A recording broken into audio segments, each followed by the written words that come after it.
সুপ্রিয় দর্শক আসসালামু আলাইকুম। আজকের রেসিপিতে স্বাগতম জানাচ্ছি।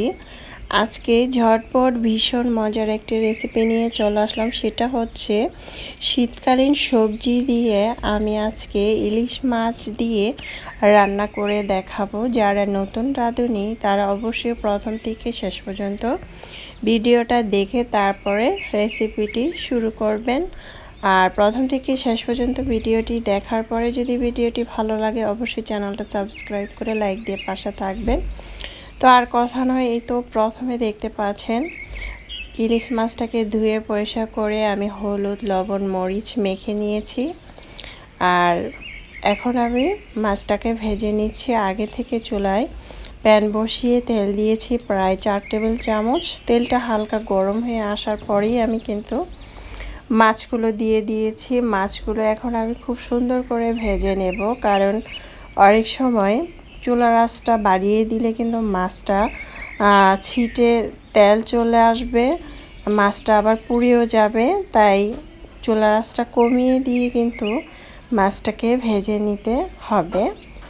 এখন আমি মাছটাকে খুব সুন্দর করে ভেজে নিচ্ছি, দেখতে পাচ্ছেন। আর মাছের মধ্যে আগে থেকে হলুদ লবণ মেখে রাখলে মাছের ভিতরে ভালোভাবে মশলাটা ঢুকে যায়। এখন এপাশ ওপাশ করে মাছটাকে ভেজে নিয়েছি, দেখতে পেয়েছেন। এখন কিন্তু মাছটা খুব সুন্দর করে কিন্তু আমার ভাজা হয়ে গিয়েছে। আমি যেহেতু তরকারি রান্না করব সেক্ষেত্রে মাছটা আমি হালকা ভেজে নেব, বেশি ভাজার প্রয়োজন নেই। আর যদি মাছ শুধু খেতে চান গরম ভাত দিয়ে মাছ ভাজা, তাহলে সেক্ষেত্রে আর একটু মচমচে ভাজতে পারেন। এ পর্যায়ে আমি মাছগুলো সবগুলো উঠিয়ে নিব। আর দেখতে পাচ্ছেন মাছের ভেতর থেকে কিন্তু অনেকটা তেল উঠিয়ে গিয়েছে, ইলিশ মাছ ভাজলে যেমনটা হয়। এখন ওই তেলটার মধ্যে দিয়ে দিলাম পেঁয়াজ কুচি, তারপরে কাঁচামরিচ। আমি এখানে বড় সাইজের 2টি পেঁয়াজ দিয়েছি। পেঁয়াজটা এখন হালকা ভেজে নিব। তারপরে আমি এখানে দিয়ে দিব রসুন বাটা 1/2 টেবিল চামচ, আর আদা বাটা দিব 1/2 টেবিল চামচ দিয়ে এখন একটু ভেজে নেব, যাতে আদা রসুনের কাঁচা গন্ধটা না আসে। তো হালকা ভাজা হয়ে গিয়েছে, দেখতে পাচ্ছেন। এই পর্যায়ে দিয়ে দিব গুঁড়া মশলা। হলুদের গুঁড়া দিয়েছি 1/2 টেবিল চামচ, মরিচের গুঁড়া 1 টেবিল চামচ, ধনিয়ার গুঁড়া 1/2 টেবিল চামচ, জিরার গুঁড়াটাও 1/2 টেবিল চামচ দিয়েছি। আর আমি সবসময় তরকারির মধ্যে মরিচের গুঁড়াটা 1 টেবিল চামচ দিই, আর অন্যান্য মশলাগুলো একটু কম কম দিই, কারণ মশলা কম দিয়ে রান্না করলে যে তরকারি স্বাদ হবে না তেমনটা না।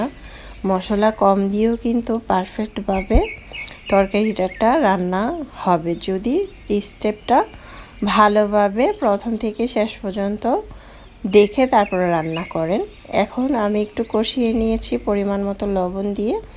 তো তরকারি মশলাটা যখন কষানো হয়েছে তখন দিয়ে দিলাম এখানে কিছু সবজি। দেখতে পাচ্ছেন আমি সব ধরনের সবজি নিয়েছি, গাজর, ফুলকপি, শিম, পেঁয়াজকলি, আলু, সাথে ছিল পেঁপে। এখন আমি এটা ঢাকনা দিয়ে ঢেকে রাখবো প্রায় 2 থেকে 3 মিনিটের মতো, চুলার আঁচটা বাড়িয়ে দিয়ে। এই তো 3 মিনিট পর চলে আসলাম। খুব সুন্দরভাবে কিন্তু এটা কষানোটা হয়েছে, দেখতে পাচ্ছেন খুব সুন্দর করে। আমার কিন্তু এখানে হলুদের গুঁড়া কম দিয়েছি দেখে তার জন্য তরকারিটা রান্না হবে না, সেটা কিন্তু হবে না। তরকারির মধ্যে মশলা গুঁড়া মশলা কম দিয়েও কিন্তু খুব সুন্দরভাবে রান্নাটা পারফেক্ট হয়। এখন আমি একটু নেড়েচেড়ে মিক্স করার পরে দিয়ে দিলাম ভাজা মাছটা। আর চুলার মধ্যে পানি বসিয়ে দিলেই কিন্তু গরম পানি হয়ে যায়, তাই ফুটন্ত গরম পানিটা দিলেই আমার কাছে মনে হয় যে ভালো হয়। আমি এখানে পানি দিয়ে দিব পরিমাণ মতো। আমি এখানে 1.5 কাপের মতো পানি দিয়েছি। আমার পানি এখানে বেশি প্রয়োজন নাই দেওয়ার। যদি ঝোল খেতে চান সেক্ষেত্রে 2 কাপ পানি দিতে হবে। আর আমি একদম মাখা মাখা করে ফেলবো, সেক্ষেত্রে পানিটা একদম অল্প দিলেই কিন্তু হবে। এ পর্যায়ে ঢাকনা দিয়ে ঢেকে রাখবো 5 মিনিট। 5 মিনিট পর চলে আসলাম, দেখতে পাচ্ছেন মাশাআল্লাহ খুব সুন্দরভাবে কিন্তু হয়ে গিয়েছে। এ পর্যায়ে চাইলে ধনেপাতা কুচি দিয়ে চুলার আঁচটা বন্ধ করে দিতে পারেন। আমি তো চুলার আঁচটা বন্ধ করে দিয়েছি, দেখতে পাচ্ছেন। এরকম ঝোল রাখলেই কিন্তু মাখা মাখা তরকারিটা খেতে কিন্তু ভীষণ ভালো লাগে। আর দেখতে পাচ্ছেন যখন চুলার আঁচটা বন্ধ করে দিয়েছি 2 থেকে 3 মিনিট পর বা 5 মিনিট পর ঝোলটা কিন্তু একেবারে মাখা মাখা হয়ে গিয়েছে, একেবারে শুকিয়েও যায় নাই। এই ধরনের তরকারিগুলো খেতেই কিন্তু ভীষণ ভালো লাগে। আশা করছি আমার আজকের রেসিপিটি আপনাদের ভালো লেগেছে। ভালো লাগলে অবশ্যই সাবস্ক্রাইব করে লাইক দিয়ে পাশে থাকবেন। চাইলে এভাবে ট্রাই করতে পারেন। আল্লাহ হাফেজ।